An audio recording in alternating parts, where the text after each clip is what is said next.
pregunto, ¿cómo estamos esperando esa redención de nuestro cuerpo? Esa es una pregunta que nos hacemos y debemos hacérnosla siempre. ¿En qué condiciones espirituales, en otras palabras, estamos actualmente? Piénsalo. Piensa acerca de tu propia vida. Piensa acerca de tu propia existencia. Si la intervención del Espíritu es llevarnos a la gloria, ¿cuál es la condición actual de nuestra vida espiritual? ¿Sometemos nuestro cuerpo lo suficiente? Esta carne de humillación. ¿Cuál es esa lucha constante que enfrentamos? ¿Cómo estamos dominando o poniendo en esclavitud realmente nuestro cuerpo, lo que aún tenemos aquí cargando con nosotros? Vamos a leer Gálatas, los pasajes que nos conciernen esta mañana, y vean en el versículo 16 al 18 de esta preciosa carta a los Gálatas. Digo pues, andad en el Espíritu y no satisfagáis los deseos de la carne, porque el deseo de la carne es contra el Espíritu y el del Espíritu es contra la carne, y estos se oponen entre sí para que no hagáis lo que quisiereis. Pero si sois guiados por el Espíritu, no estáis bajo la ley.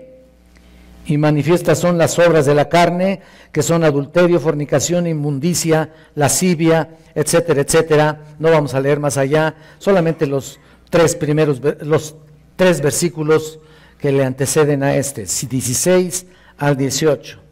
Pero antes de analizar el texto, para mí es muy importante ver un poquito de trasfondo histórico de esta carta. Es importante acerca de eso.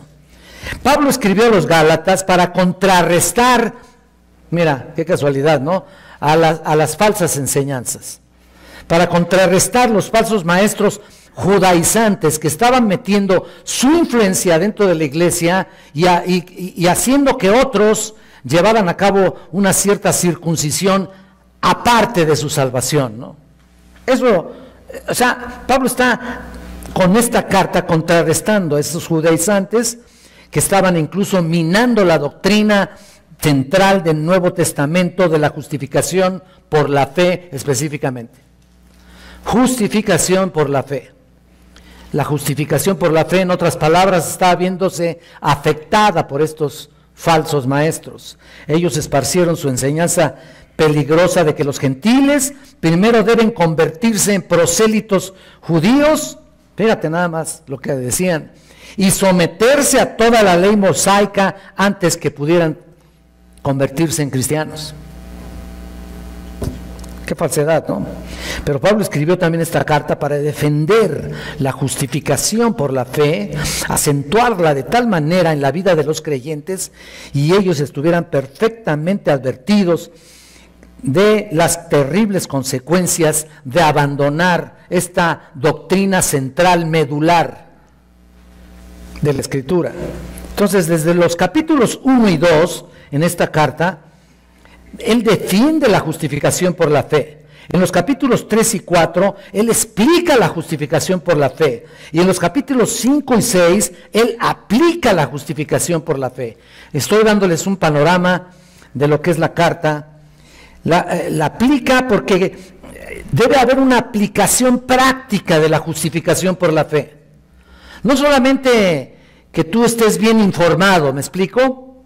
Eso cualquiera lo puede tener. Cualquiera puede tener una buena enseñanza, ¿no? Una información y punto, no.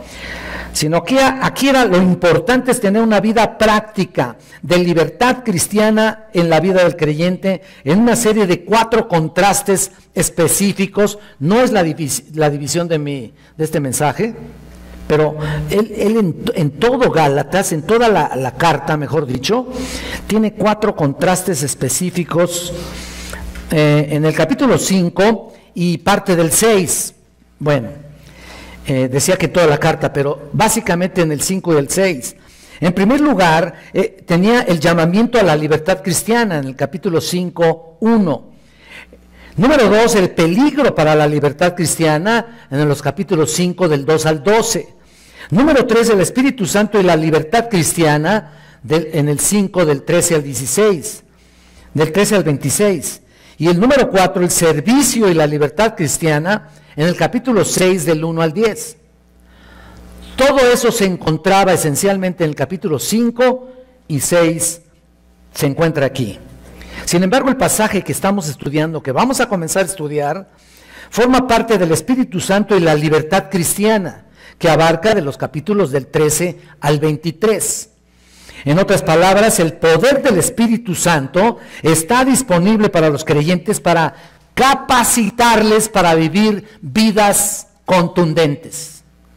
El Espíritu Santo está listo, está disponible para capacitarles para vivir vidas cristianas de calidad que agraden a Dios y tengan vidas fructíferas. ¿Se dan cuenta? O sea, tiene todo. Todo está, este pasaje que estamos comenzando a observar tiene esencialmente lo que necesitamos todas las iglesias del mundo, ¿no? Vidas cristianas de calidad y frutos dignos que confiesen su nombre. Es lo que importa, ¿no? Finalmente, ¿qué otra cosa importa? ¿No es cierto? Ni siquiera tu ofrenda sirve aquí para nada. Si tú no has tenido una real capacitación a través de la palabra y en el poder del Espíritu para tener vidas santas y vidas puras. Ahí está. Que demuestren que han sido justificados por la fe, ¿no es cierto? O sea, ¿de qué sirve que conozcas la justificación por la fe si no lo demuestras?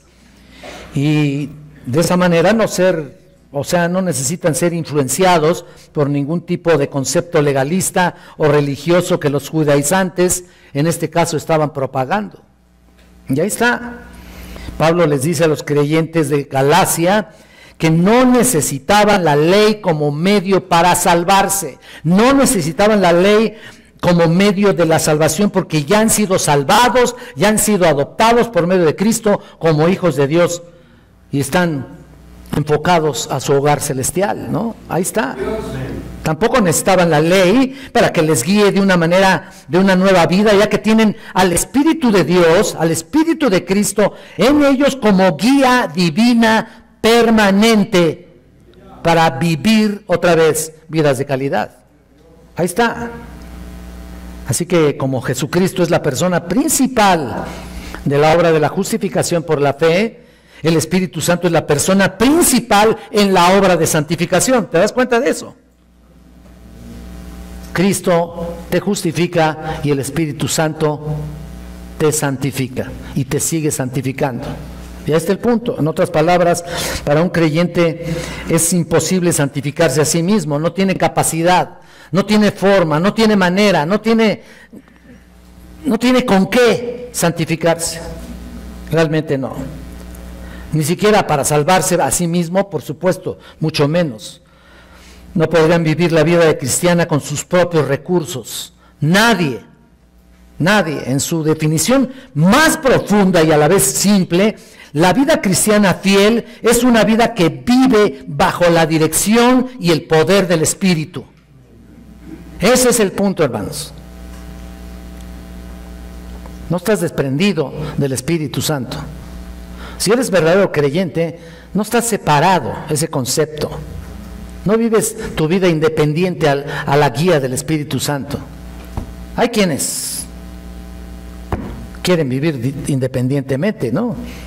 Pero pues, si eso lo siguen haciendo, pues entonces lo único que va a pasar es que se identifican como no creyentes. Y punto. Ahí está. De hecho, el tema de Gálatas 5, 16 al 18 que estamos aquí observando, Pablo está exhortando a vivir en el Espíritu.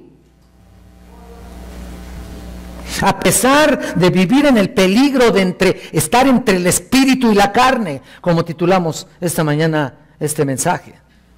En otras palabras, les exhorta a ser guiados por el Espíritu Santo. Así que hoy vamos a observar el primer párrafo de esta parte, de esta sección, donde veremos dos aspectos nada más. Dos aspectos de andar en el Espíritu. Número 1, el mandato, y número 2, el conflicto. Mandato y el conflicto de andar en el Espíritu. ¿Hay un conflicto? Sí, vamos a ver. Vamos a ver. Número 1, el mandato de andar en el Espíritu, dice el versículo 16, digo pues, andad en el Espíritu y no satisfagáis los deseos de la carne. Aunque ya habíamos hablado también lo que dice Pablo en Efesios 5, 18, alguna vez lo comentamos aquí, no os embriaguéis con vino, antes bien, ¿qué? Sed llenos de ¿qué? Ahí está, sed llenos del Espíritu. No os embriaguéis con vino, dice, perdón, se me pasó a decir, donde hay disolución. Antes bien, sed llenos del Espíritu. Hay una actitud muy similar al respecto, pero aquí en Gálatas vemos que los temas contrapuestos, los temas contrapuestos en este libro son la ley y la gracia. Son dos temas que están muy presentes en este libro. Y Pablo demuestra en repetidas ocasiones que son incompatibles. La ley y la gracia, incompatibles como medios de salvación y de santificación. Son incompatibles, no se llevan, no se pueden mezclar. Es como el agua y el aceite, ¿no? A ver, trata de mezclarlos, de ninguna manera vas a poder. No hay forma de mezclar el agua con el aceite. Entonces ahí está. Obviamente hay métodos y formas químicas por ahí para hacer que eso suceda, pero el aceite en realidad puro y el agua pura no se pueden mezclar. Ya dijimos que de alguna manera que nadie puede acercarse a Dios ni puede mantener una vida dedicada a Dios con guardar la ley. Nadie. Ni siquiera con la ley de Moisés dada por Dios, en la cual se había basado en el antiguo pacto. Y ya que ningún hombre puede obedecerla a la perfección, la ley en realidad nunca ha sido y nunca tuvo el propósito y la intención de salvar a nadie. A nadie. Fue dada por Dios para revelar parámetros específicos, para revelar sus parámetros de santidad, para que los hombres perdieran toda esperanza en sus propios esfuerzos, en los esfuerzos personales, fallidos para agradarle, lo cual les hace acudir a Jesucristo, quien es el único que por la gracia divina puede hacerles aceptables delante del Padre.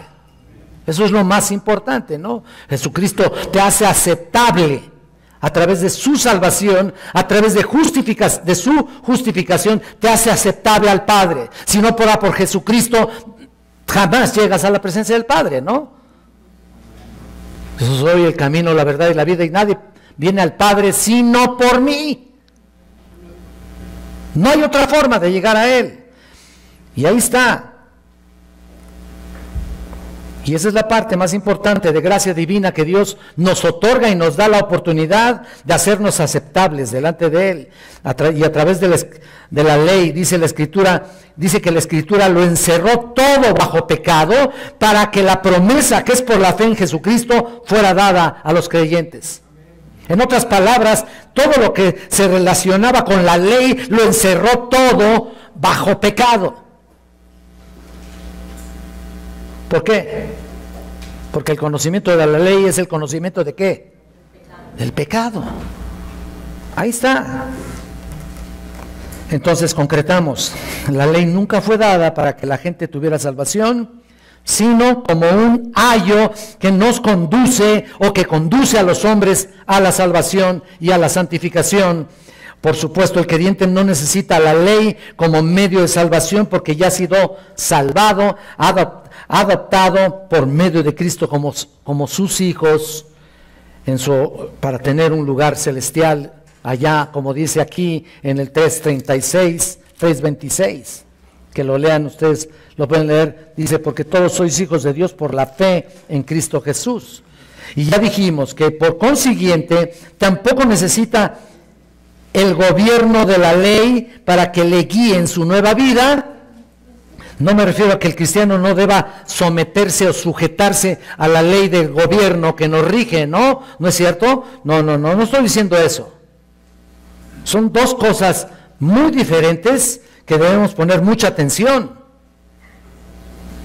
Me refiero al gobierno de leyes y ritos y ceremonias que se festejaban en el Antiguo Testamento y que en muchas ocasiones la gente sigue celebrándolos, sobre todo los judíos, ¿no? Pero, mira, Eso de ritos y ceremonias, nuestra religión tradicional ha hecho a la gente verdaderamente enfermiza de esos conceptos. Y eso obstruye la visión para ver a Jesucristo en la cruz, para ver a Jesucristo, que es el único objeto de salvación.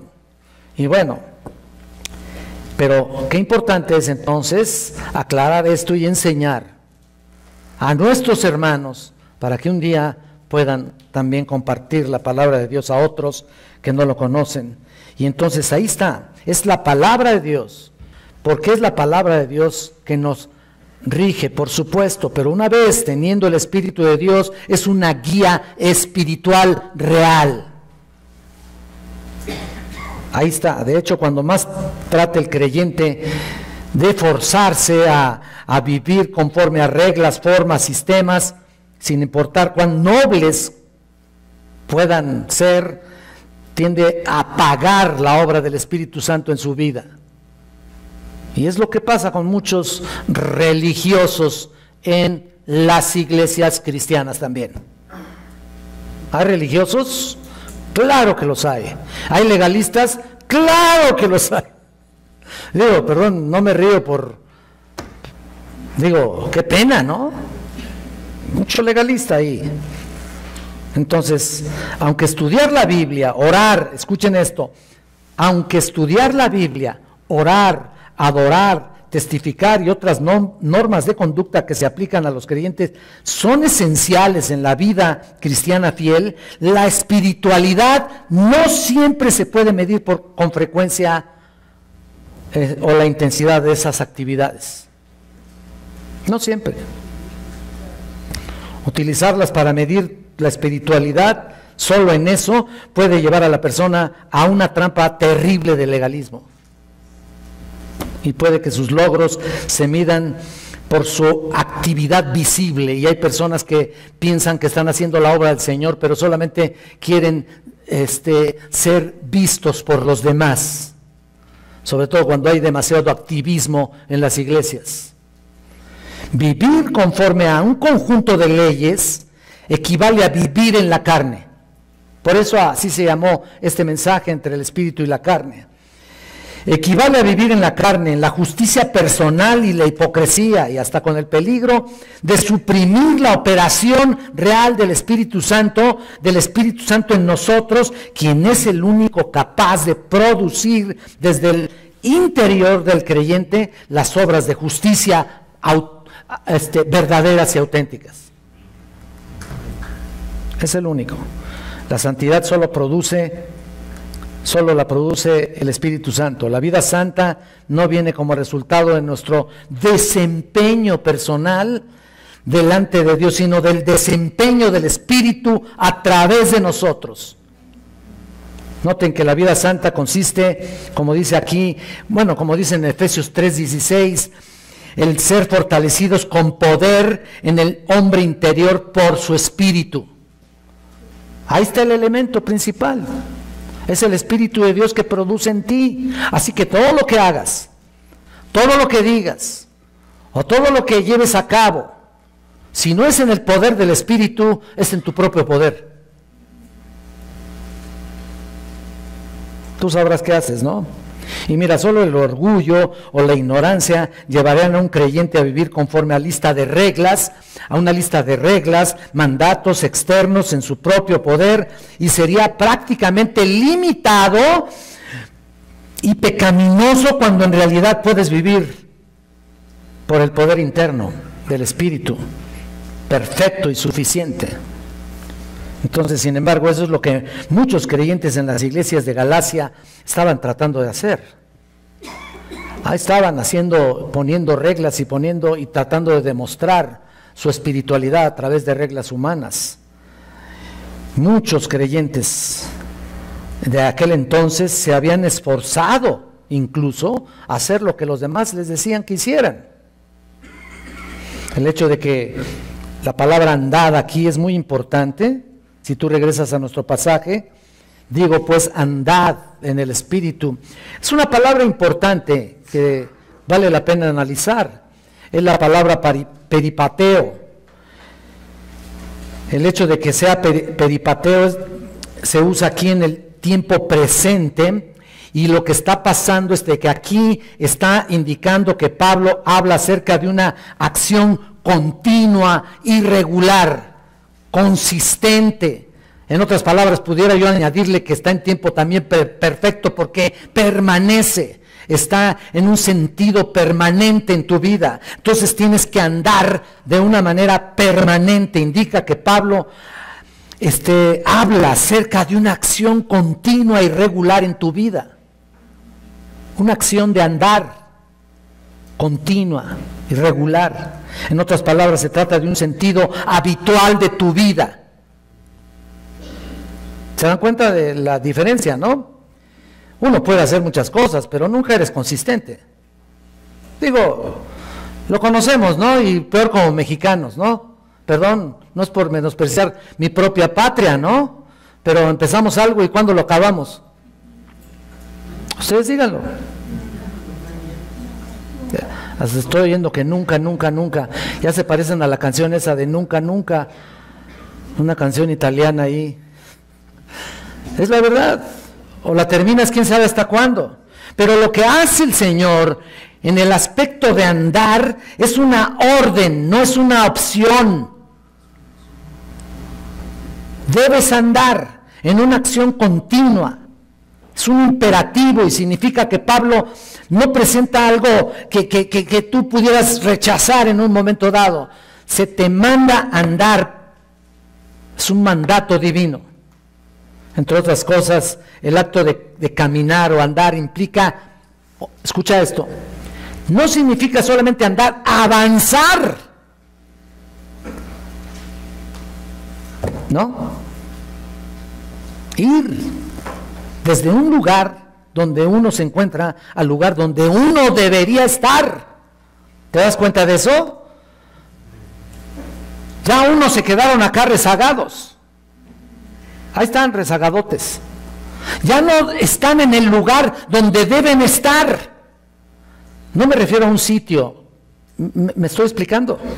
No me refiero a un sitio geográfico o a un sitio aquí en la iglesia, no. Sino están en un sentido espiritual, en un lugar específico donde deberías estar. A medida que el creyente, escuchen esto, se somete al control del Espíritu, experimenta progreso en su vida espiritual. Pero hay desgraciadamente muchas personas que no están siendo sometidas al progreso espiritual. Por eso están como están. Paso a paso el Espíritu te va trasladando, no sé si me entiendan, te traslada, le traslada de donde se encuentras, de donde estás, hacia el lugar donde Dios quiere que estés. Así que mientras el Espíritu es la fuente de todo lo relacionado con la manera santa de vivir, vemos que el creyente, que es al creyente al quien se le pide, se le ordena, se le manda a andar.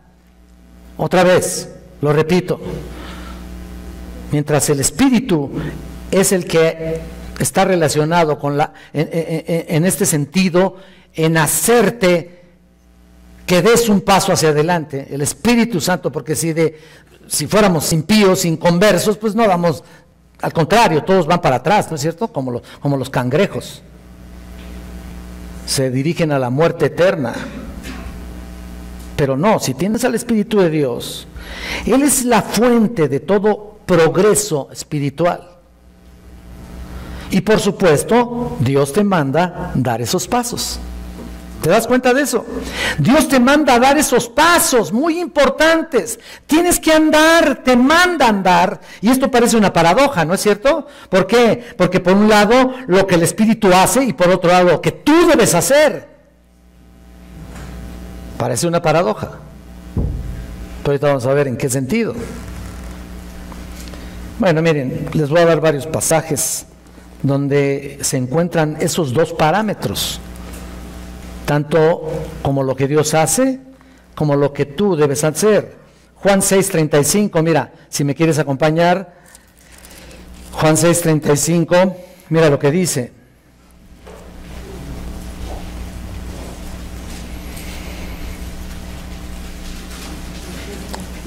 Amén.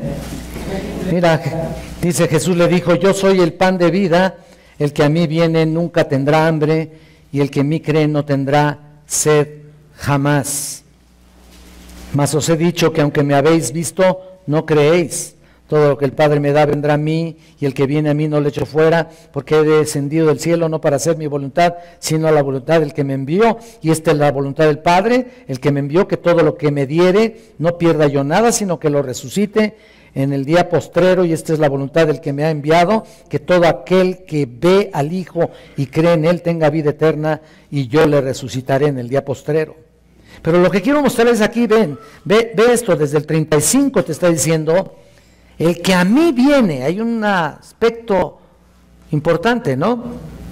Y vean, también en el anuncio o de anunciar el Evangelio, vayan a Colosenses 1:28, Colosenses capítulo 1, versículo 28, mira lo que dice: a quien anunciamos amonestando a todo hombre y enseñando a todo hombre en toda sabiduría, a fin de presentar perfecto a Cristo Jesús a todo hombre. O sea, hay una voluntad personal que estás haciendo y hay un aspecto, Colosenses 1:28, y un aspecto en el cual Dios es el que te insta a seguir adelante y a tomar en cierto sentido la iniciativa.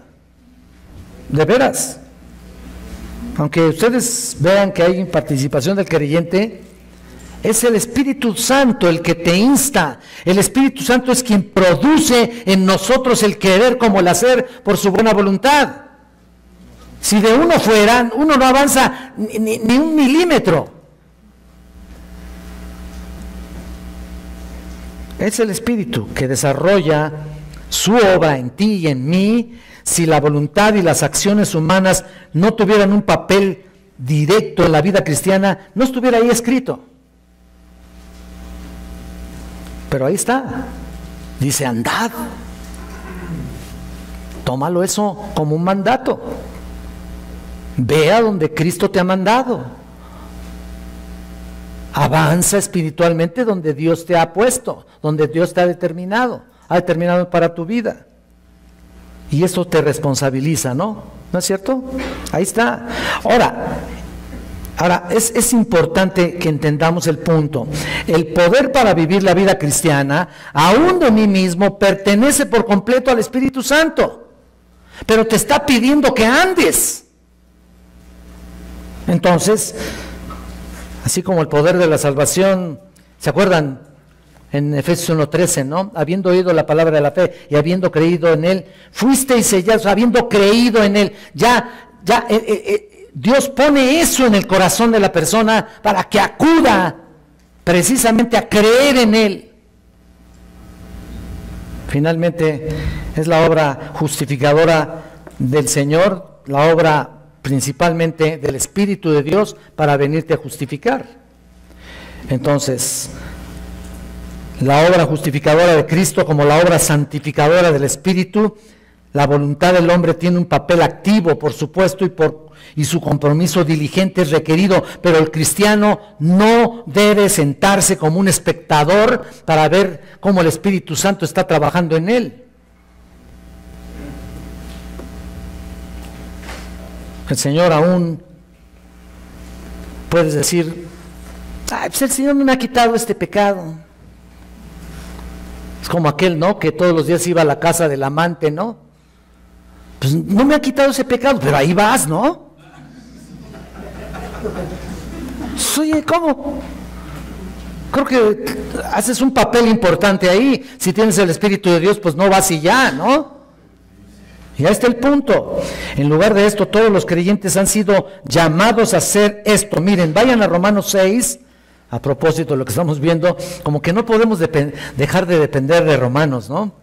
Romanos 6:12, mira lo que dice.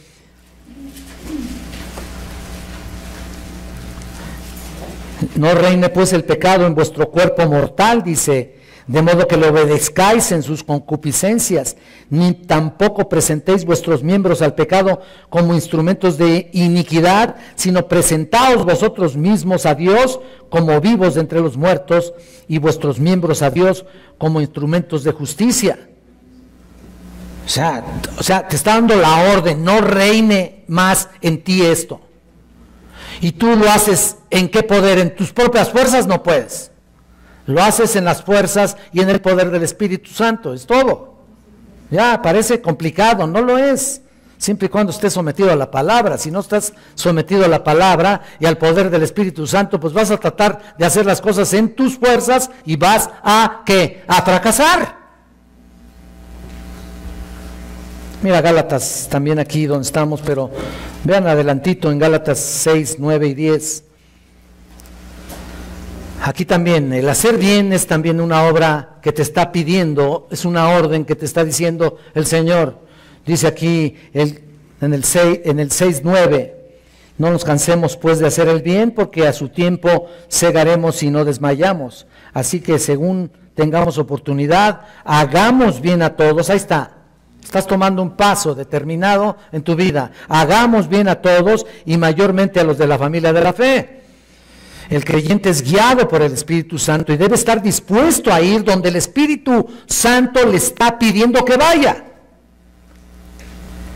Donde le guíe y hacer lo que el Espíritu Santo le esté pidiendo que haga. Afirmar rendición al Espíritu Santo es lo más importante del creyente, lo más interesante y además lo más beneficioso. Y no participar en una forma personal en ciertas obras donde Dios no te ha mandado a hacer.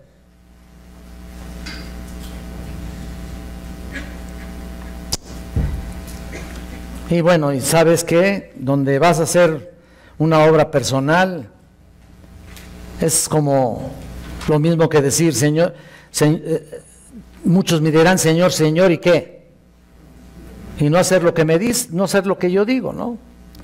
Muchos van a llamarle aquí, ¿se acuerdan en Lucas 6:46? Ahora mira, regresando a nuestro texto, si lo ves en la palabra deseos aquí, deseos, porque el deseo de la carne es contra el espíritu y el espíritu es contra la carne. La palabra aquí, el deseo, es la palabra epitumia y se refiere con mayor frecuencia a un deseo maligno. También puede estar en eso, pero digo, aquí con frecuencia se llama o se hace llamar un deseo maligno. También puede aplicarse a deseos fuertes de cualquier tipo, sean buenos o sean malos. Jesús utilizó la palabra para expresar su intención de comer la cena de Pascua en compañía de sus discípulos en Lucas 22:15. Y Pablo lo empleó para expresar su deseo de partir, o sea, un deseo bueno, deseo de partir y estar con Cristo, lo cual es muchísimo mejor, ¿te acuerdas? Era un deseo bueno ahí, ¿eh? En ese versículo se emplea básicamente en la relación con la voluntad, en esto que estamos viendo, en el nuestro, con la voluntad malvada de la carne. Ahí está, que se inclina a la perdición. Y ese es el punto. Y en el versículo 17 el término se usa también, ahí está también la palabra, bueno, ahí está la palabra deseo, y se usa tanto con la relación entre la voluntad maliciosa de la carne como la voluntad santa del espíritu. El deseo maligno o el deseo benigno, por decir así. Ambas cosas. Y ahí está. La acción de andar en el Espíritu, de tal modo que no satisfagáis los deseos de la carne maligno. Corresponde al mismo principio cuando dice en Romanos 13:14, Pablo, vestíos del Señor Jesucristo y no proveáis para los deseos de vuestra carne. ¿Te acuerdas? Para los deseos de vuestra carne. Ahí está. Andar en el Espíritu tiene que ver también con andar como de día, honestamente. Mientras que satisfacer los deseos de la carne tiene que ver con las cosas tales como glotonerías, borracheras, lujurias, lascivias, contiendas, lo que dice en el versículo 13, ¿no? De Romanos 13,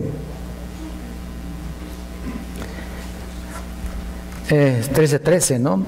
Y es lo mismo que decir que andar en el Espíritu y andar entre la carne. En otras palabras, por eso aquí está el punto, entre el espíritu y la carne. Y como dije, se repelen, o sea, hay un campo, como dijéramos, es por decir así, ¿no? Es como que hubiera un campo magnético ahí, por decir así, que no permite fusionarse esas dos partes. Desde luego estamos en un milagro, ¿eh? Aquí estamos en este cuerpo de maldición, en este cuerpo de pecado, y aquí mismo está el Espíritu Santo. Pero cuando haces algo maligno, obviamente no le echas la culpa al Espíritu Santo, ¿no? ¿A quién le echas la culpa? A la carne, ¿no? Y cuando haces algo bueno, pues no te jactas, ¿no? ¿No?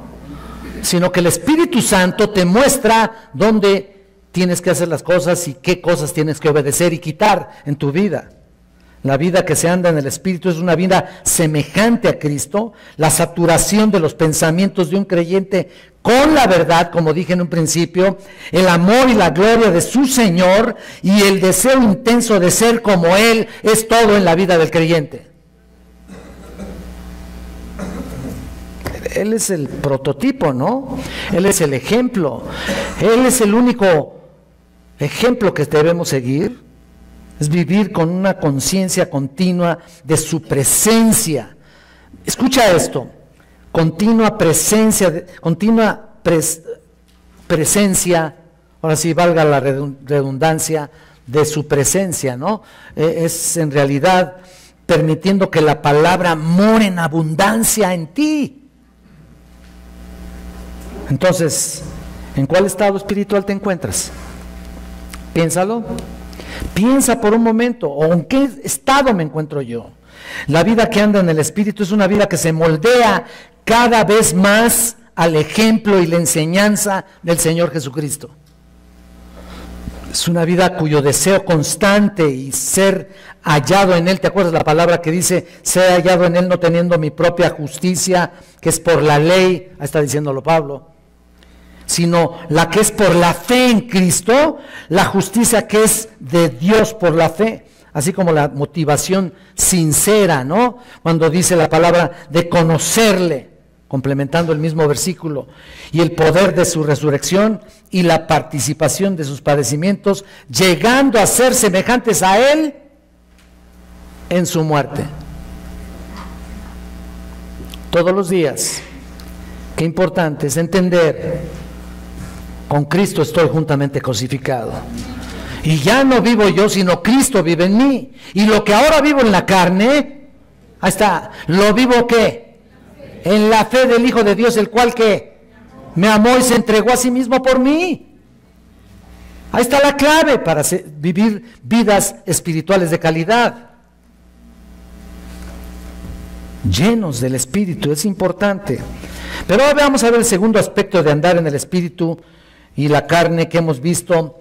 Aquí vamos a ver el conflicto. Vean ustedes el versículo 17 y 18, aunque ya leímos parte del 17, porque el deseo de la carne es contra el Espíritu y el Espíritu contra la carne, y estos se oponen entre sí para que no hagáis lo que quisieres, pero si sois guiados por el Espíritu no estáis bajo la ley.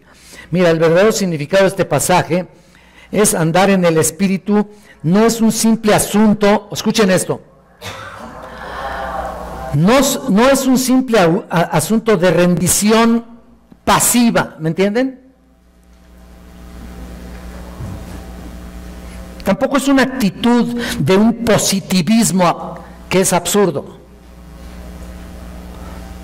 Es decir, algunos dicen que andan en el Espíritu, o se dicen cristianos, que lo cual creo que pudiera ser casi lo mismo, o debe ser lo mismo cuando menos. Algunos dicen que andan en el Espíritu, pero su actitud de gozo es irreal. En realidad la vida guiada por el Espíritu es una vida de conflicto. Debe ser una vida de conflicto y de constante lucha ahí entre el Espíritu y la carne. ¿Te estás dando cuenta de eso? Ese es el punto. ¿Por qué? Porque está constantemente el combate con las costumbres viejas de la carne que tienen todavía poder en ti, que tientan constantemente y seducen al creyente. constantemente. Por eso dice, el deseo de la carne es contra el espíritu y el espíritu contra la carne. Entonces debemos ser advertidos todo el tiempo acerca de su poder, de este peligro, ya que el tiempo que usa aquí Pablo de la carne es usado muy frecuentemente para describir lo que queda del viejo hombre, por decir así. Si ya renunciamos, o si mejor dicho, a través de la justificación por la fe, nos deshicimos de la vieja naturaleza, del viejo hombre, de la vida pasada, y ahora le pertenecemos a un nuevo patrón, a un nuevo ser, a un nuevo Dios, por supuesto. Antes teníamos a Dios. ¿Quién era nuestro Dios? Satanás. Ya renunciamos a ese viejo hombre. Y realmente a veces todavía quedan vestigios de ese viejo hombre. Y ese es el punto, ¿no? Ese es el problema. ¿Cuánto has renunciado a tu antigua naturaleza? Ahora tienes una nueva. Si tienes a Cristo, si el Espíritu de Dios vive en ti, tienes una nueva naturaleza. Si no, entonces, ¿sabes una cosa? Pues, ahora sí que ya estoy como el que tenga puercos que los amarre y el que no, ¿verdad? Pues si no, simplemente estás en la carne. Vives ahí. No has tenido una vida victoriosa. Pero hay personas que todavía tienen la condición, obviamente tenemos una vida nueva, pero todavía quedan vestigios. Y mira lo que dice en Romanos 8:23, y aquí seguimos con Romanos, ¿se dan cuenta? Dice: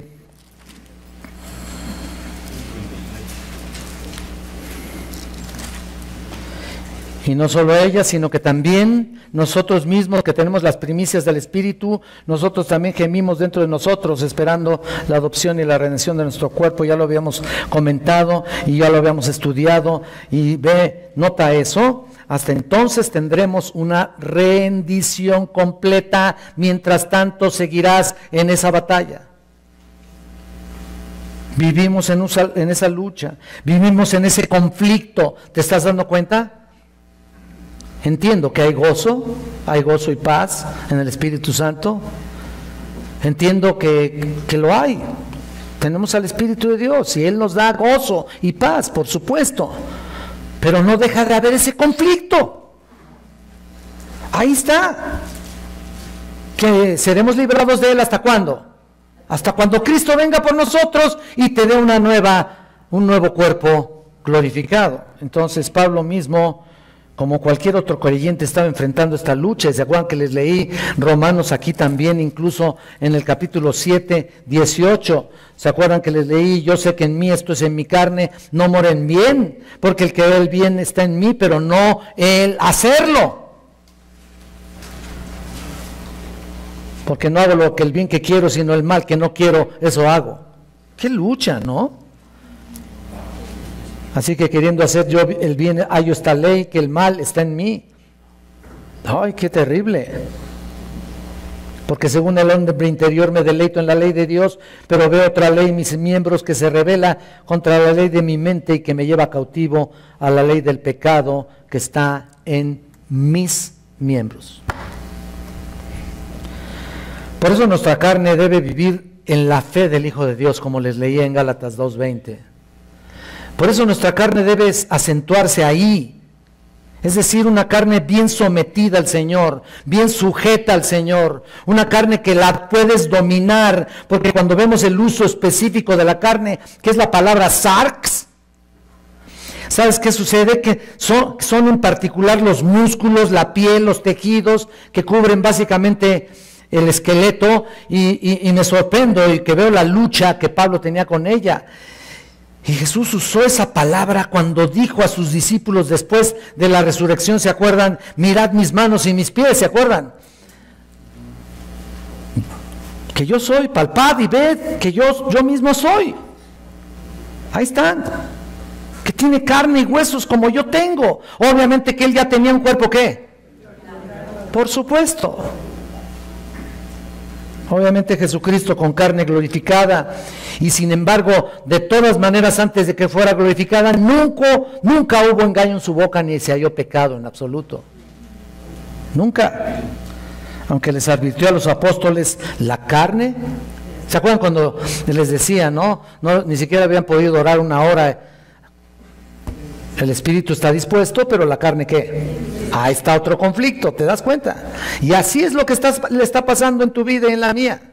La carne es aquella parte del creyente que funciona parte de y en contra del espíritu. Eso es lo que siempre va a existir. La carne se va a oponer al espíritu.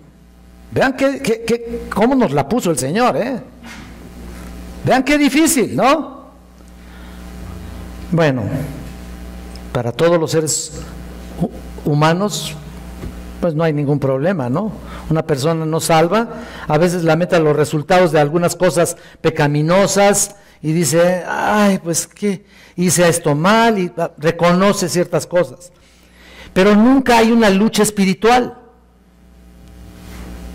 solamente en el creyente, solamente en el Hijo de Dios verdadero. Ellos no tienen una naturaleza espiritual, una nueva naturaleza, tienen una naturaleza caída. La ira de Dios está sobre ellos, entonces no hay ningún tipo de conflicto en su vida, no tienen dentro el Espíritu Santo. Las cosas pecaminosas que hace, a veces las hace incluso sentirse frustrado y vacío. De todas maneras, algún sentido de la conciencia les estará acusando, pero nada que ver con el Espíritu. ¿Por qué? Porque su carne, ¿qué? Está sometida a su propio pecado. Y mientras más busque la manera de pecar, más satisfecho va a estar. ¿Te das cuenta? ¿Te acuerdas que en Efesios 2:3 dice, entre los cuales también todos nosotros vivimos en otro tiempo en los deseos de la carne, de nuestra carne, haciendo la voluntad de la carne y de los pensamientos, y éramos por naturaleza hijos de ira, lo mismo que los demás? Así éramos. Y por lo tanto no experimentábamos ningún conflicto. Así sucede, a no ser por la voz de la conciencia que todavía alcancen a escuchar algunos, pero solo los creyentes verdaderos son cuando están realmente batallando entre el espíritu y la carne, porque son en los creyentes es decir, en los creyentes está la salvación, en los creyentes habita el Espíritu Santo. Es el único que puede decirnos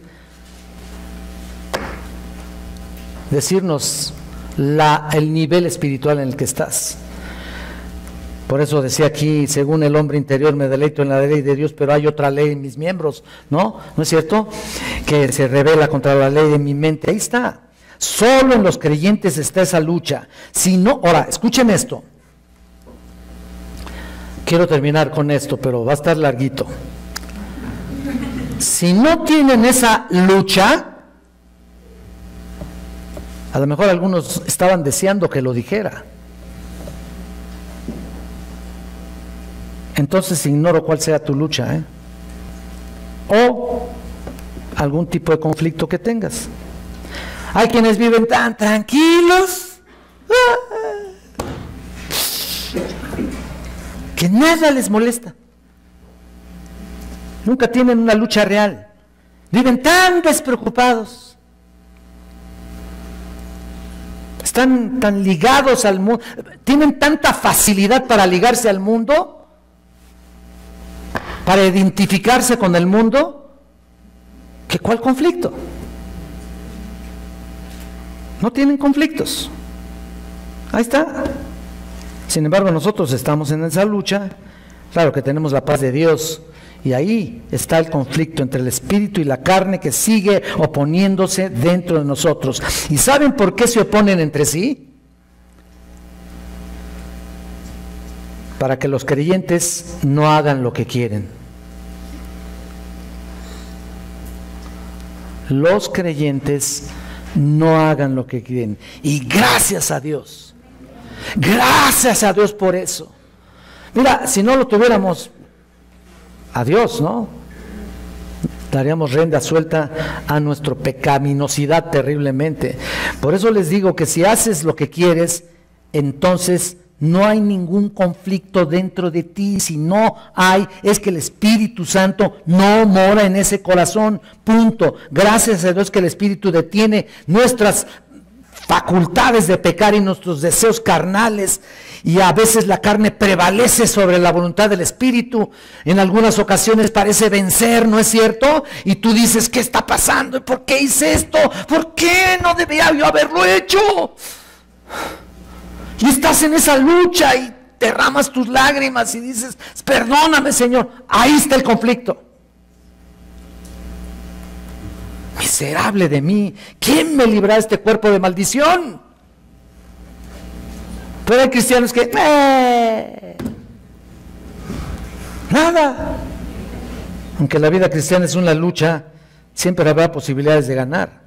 Y no me refiero al triunfo de Cristo en la cruz, porque eso ya estuvo ahí, el triunfo definitivo. Me refiero a estos dos elementos que siempre están oponiéndose, mientras que Cristo no transforme nuestros cuerpos, ahí va a estar. O sea, es decir, hasta que te dé un cuerpo nuevo. Y Jesús mismo en su oración sacerdotal habló con toda autoridad hacia el Padre cuando dijo sobre toda carne, en el 17:2. Entonces, todo creyente que tiene el poder del Espíritu, que mora en su interior, tiene que batallar con su propia carne pecaminosa. Sin embargo, el Espíritu Santo le da el poder de tener esa victoria. Como hijos de Dios y siervos de Jesucristo, los creyentes debemos tener muy presente lo que Pablo dice ahí en el 8 de Romanos. Todavía ya no quiero volver a él, pero es irresistible. 8:12, ¿no? Así que, hermanos, deudores somos, no de la carne, dice, para que vivamos conforme a la carne. No somos. Porque si vivéis conforme a la carne, moriréis, mas si por el Espíritu hacéis morir las obras de la carne, viviréis. Porque todos los que son guiados por el Espíritu de Dios, estos son hijos de Dios. Ahí está, mira el 26. Y de igual manera el Espíritu nos ayuda en nuestra debilidad, pues qué hemos de pedir como conviene, no lo sabemos, pero el Espíritu Santo intercede, el Espíritu mismo intercede por nosotros con gemidos indecibles, como ya lo hemos mencionado. Entonces, pero también, escucha esto, si vivimos en ese conflicto, no tienes que proveer para los deseos de tu carne, como dice en Romanos 13:14. No proveas para ellos, por favor, para ella, para tu carne. En otras palabras, no le des alimento a tu carne, no le provoques a tu misma carne, no pongas modo así para, o sea, como dicen los jóvenes, lo pusiste ahí de apechito, ¿no? Para que, ¡pumba!, le caigas, ¿no?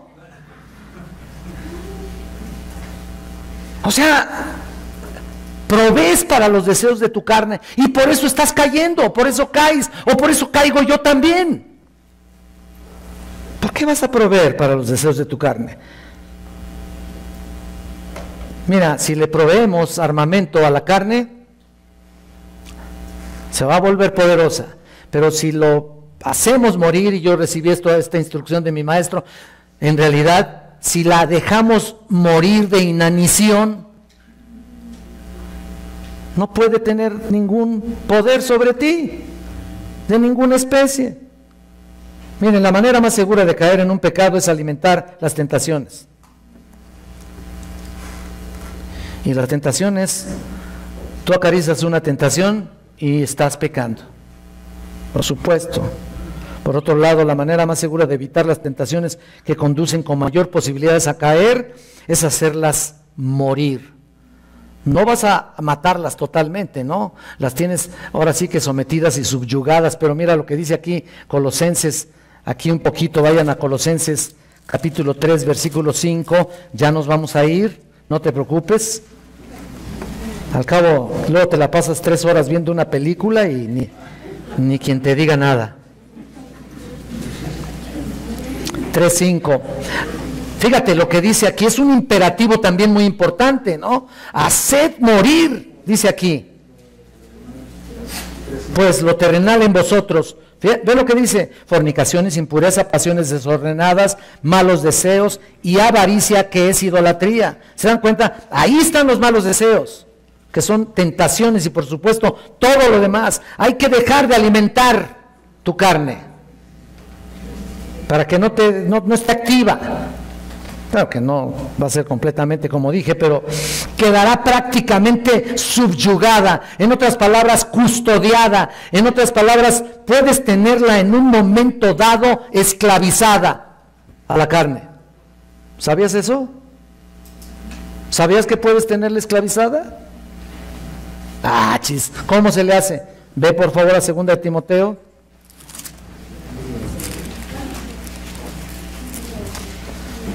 Capítulo 2, versículo 3 y 4.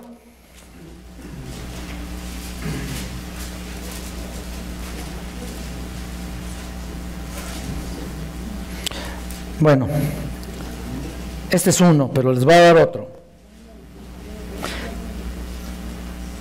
El 4, ninguno que milita se enreda en los negocios de la vida a fin de agradar a aquel que lo tomó por soldado. Y también el que lucha como atleta no es coronado si no lucha legítimamente, etcétera, etcétera. Lo que estoy diciendo aquí, en realidad, es que no te puedes andar enredando más allá de los límites de lo que sabes que eres capaz de hacer. En otras palabras, si yo soy capaz, entiendo y me conozco, ¿hasta dónde puedo llegar? Pues para qué le tiento, ¿no? Tengo que meter freno y a veces hasta de mano para no darle a la carne ocasión de caer. Y lo que yo te decía, ve a 1 Corintios 9:24. Ahí veremos esto, precisamente lo que me interesa mucho. ¿No sabéis que los que corren en el estadio, todos a la verdad corren, pero uno solo lleva el premio? Correr de tal manera que lo obtengáis.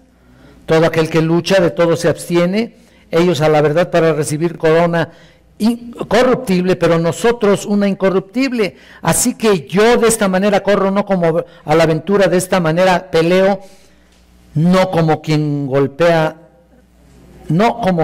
al aire, sino, escuchen esto, el 27, sino que golpeo mi cuerpo y lo pongo en servidumbre, no sea que habiendo sido heraldo para otros, yo mismo venga a ser eliminado. ¿Es posible tenerlo esclavizado? Ahí está claramente.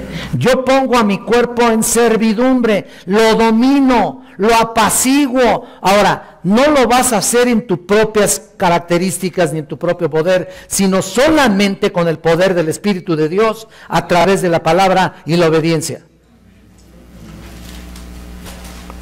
Ese es el punto. No le doy de qué alimentar y no va a estar activo. Lo mantengo débil. En otras palabras, a la carne la mantengo en anemia, por decir así. No estoy diciendo que no seas activo en tu trabajo y ni vayas a trabajar porque, no, pues Enrique nos dijo que aquí lo tengo, ¿no? Desactivado el cuerpo. No estoy, miren, ustedes dirán que no, pero hay gente que así lo entiende. No estoy diciendo eso. Tú no puedes darle alimento a la carne con cosas, con tentaciones, sino le tienes que dar vida espiritual. Y no puedes en un momento dado luchar contra los embistes del pecado en tus propias fuerzas. Solamente a través del Espíritu se logra. De esa manera el Espíritu hace la forma y los elementos y el poder, y da las facultades y las características para frenar cualquier tipo de tentación. No estoy diciendo que nunca vas a caer, sí vas a caer. Tan solo el hecho de decir, no, yo nunca peco, tan solo el hecho ya estás pecando. No estoy diciendo que nunca vayas a pecar, pero estoy diciendo simple y sencillamente que te mantienes en un estado dominando tu carne para que no caigas en ningún tipo de pecado que pueda ser lamentable para tu vida. Por eso dice la Biblia, ocupaos de vuestra salvación, ocupaos de vuestra salvación con temor y en temblor, porque Dios es el que en vosotros produce el querer como el hacer, por su buena voluntad. Este es el equilibrio, es decir, parece paradójico, como dijimos, porque no se puede explicar del todo, pero es una verdad que se debe experimentar a plenitud, el dominio de la carne. Y ahora, mira, regresando a nuestro texto, con esto terminamos. Vean ustedes, una advertencia a los creyentes, de qué manera eran influenciados por los judaizantes. Ve el versículo 8.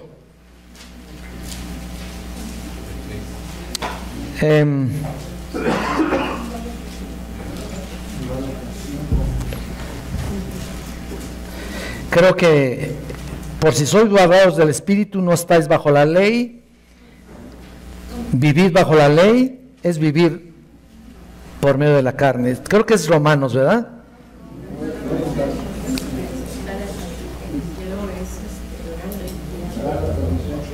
Sí, es 18, yo puse aquí 8 y por eso me descontrolé. Y ahí está el punto, ¿no? Si somos guiados por el Espíritu, no estamos bajo la ley, sino, o sea, ahí está. Y vivir en la ley es vivir en la carne. Ahí está el punto. Aunque no cometa un pecado como tal, porque es la única vía visible para los legalistas que quieren prohibir todo, entonces la carne es importante para cumplir la ley. Miren lo que Pablo dice aquí, ya voy a terminar, no se me inquieten. En el capítulo 7 de Romanos, dice en el versículo 8, mas el pecado tomando ocasión por el mandamiento produjo en mí toda codicia, porque sin la ley el pecado está muerto. ¿Lo están viendo? Yo sin la ley vivía en un tiempo, pero viniendo el mandamiento el pecado revivió y yo morí. Y hallé que el mismo mandamiento que era para mí vida, a mí me resultó para muerte. Porque el pecado tomando ocasión por el mandamiento me engañó y por él me mató. ¿Qué significa esto? ¿Qué quiere decir Pablo con esta aplicación? Cuando no hay leyes, es decir, prohibiciones, todo se nos permite, ¿no? Todo. Ahí está. Pero cuando viene la ley o la prohibición, aplica las restricciones al hombre y ciertas cosas que hace se convierten en malas. Así fue la ley. Porque si antes se permitía hasta cierto punto, cuando viene la ley, ya no. ¿Te das cuenta? Por eso dice Pablo, el mandamiento me engañó y por él me mató. En otras palabras, lo hizo culpable. Así que la ley representa la carne aquí. La prohibición me sacó la casta, por decir así. Me sacó mis facultades pecaminosas. Y por eso, caray, los cometemos. Y el afán de cumplirla era en mis fuerzas me hacía más culpable. Y este es el punto. Miren lo que dice 1 Corintios. Parece ser que les estoy cumpliendo lo que les prometí, ¿no? Un mensaje de 3 horas seguidas, así como en el seminario.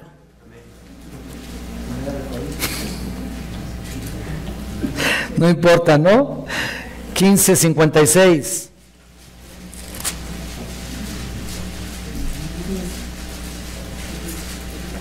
Ya que el aguijón de la muerte es el pecado y el poder del pecado, la ley. Ahí está, el poder del pecado es la ley. Y ser guiados por el Espíritu entonces es ser victoriosos, y es lo mismo que andar en Él.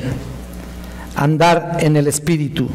Es decir, hay que hacer una aclaración. No andamos en Él como un igual, ¿no? Sino seguimos su dirección en ese sentido, como nuestro guía soberano y divino, porque todos los que son guiados por el Espíritu de Dios, estos son hijos de Dios.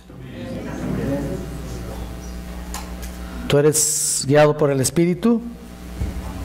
Mira, eres hijo de Dios. Entendemos esa lucha y por supuesto debemos de estar constantemente meditando y pensando qué es de mi vida espiritual para agradarle más y más a Él. No te despreocupes de tu vida espiritual, ocúpate de ella. No te despreocupes y lo veas todo con tanta facilidad. No es así. Muchísimos carecen de discernimiento. Y desgraciadamente porque cuestionan incluso la palabra de Dios, viven inconformes de todo porque no tienen dirección. Hay personas que no les gusta nada. ¿Por qué? Porque les falta ser guiados por el Espíritu Santo. Basta que hagan un poquito de resumen en su vida para que se den cuenta de tantos y tantos errores que cometen. Hay personas que siguen y continúan en consejerías constantes porque su vida está en pecado y no quieren reconocerlo. Cuando lo único que sucede, lo único que basta es obedecer las Escrituras, vivir bajo el poder del Espíritu para ser guiados por Él. Y están en consejerías constantes, y ya van con uno, y ya van con otro, y ya van con otro, y no arreglan su vida espiritual, porque solamente quieren oír lo que a ellos les agrada. Eso no es así. Si la vida espiritual no es guiada por el Espíritu, es una vida de fracaso constante y determinante. Y lo más probable es que ni siquiera sean cristianos. Muchos de ellos. Yo no digo que todos, entendemos que hay veces que necesitamos el consejo de un pastor, de un anciano, correcto, vamos con él. Y no nos abocamos a lo que él dice, vamos con otro. Y luego vamos con otra. Y luego vamos con otro. No obedecen la palabra. Están rodando así como Rolling Stones. Pues eso quiere decir, ¿no? Yo se lo digo aquí a mi compañero y amigo de milicia, músico y de toda la vida, mi amigo Elías. Y así andábamos, como los Rolling Stones, rodando.